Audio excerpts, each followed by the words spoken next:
What's good, guys, and welcome back to another video. If you are new here, my name is Theo and this channel is all about everyday carry and gear reviews. Today I'm going to be sharing my thoughts on the Moondrop SSR. This is their latest single dynamic driver IM that clocks in at around $40. And in this quick video I am going to be going over the unboxing experience, the sound itself, and who I think it is for. And with that being said, let's dive right into it.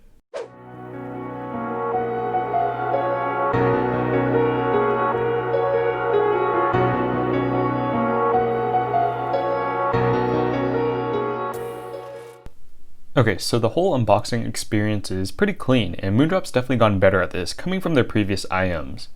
In terms of accessories, it's going to be pretty sparse, just because this is a relatively cheap IM. You get a small pouch, some ear tips, and a cable. The SSR is actually on a production halt because of quality control issues with the cable. But man, I gotta say, I'm really liking mine. I actually ended up swapping it over to the U12T, and I'd probably cop another one if they would sell them standalone. The SSR itself is made of metal and has a clear coating to prevent oxidation. It's tiny, so I highly doubt anyone is going to have fit issues with them, despite the weird heart-shaped ergonomics. Okay, so let's talk about the actual sound. The SSR is tuned to follow the diffuse field target curve, which just in general means it's going to be a bit of a brighter IM. And to this effect, the highs might be a little bit more elevated than some people will like, but nothing too offensive. Conversely, the low end is a lot more tame. It's quick and controlled, but it's not at all emphasized either. Overall, this would be a very acceptable tuning, not unlike the automatic stuff, if it weren't for the mid-range. Moondrop has taken the liberty of boosting the 3000 Hz region. And this is totally normal because it's the peanut gain region, but they've done so by like 13 dB. I think the idea here was that the SSR was being tuned for Asian markets, which tend to put an emphasis on female vocals. But what this also means is that the upper frequencies are going to be very in your face, and for me it's just not a very pleasant experience because they border on shrillness or even shoutiness at times.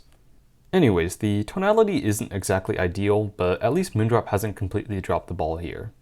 Despite being only $40, the SSR is an extremely technical IM. The transient speed is ridiculously fast for a single dynamic driver, and as a result, it images rather well, and not unlike the Moondrop Blessing 2 I have here. I have a review to this one as well, and I will link it above if you guys want to go check that out. But yeah, very fast transient speed on the SSR, probably one of the fastest for a single dynamic driver that I've seen.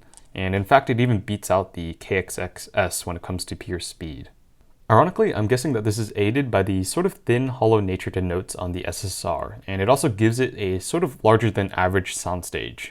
I'm not really a fan of gauging soundstage just because it's going to be different for everyone. Personally, I don't ever really feel like my IMs are punching outside of the headspace.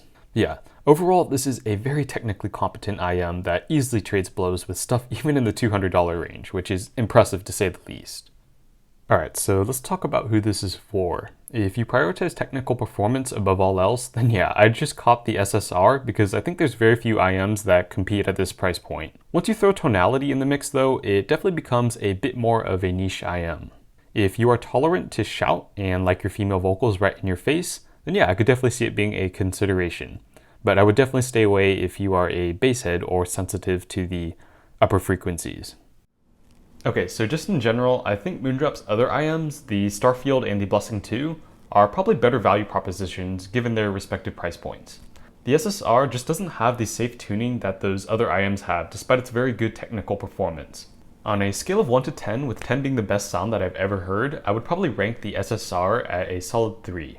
And if this sounds harsh, remember that this is what I'd consider average, and that this is an assessment of sound quality devoid of any other factors, including even price. This could easily be a 4 though, which would be insane for the price if the tonality was a little bit less egregious.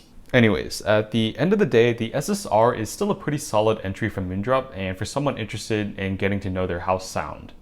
Although I would throw caution to the wind regarding the tonality. As always, thanks for watching. If you found this video review informative, be sure to hit that like button and to subscribe for future content. Peace out until next time.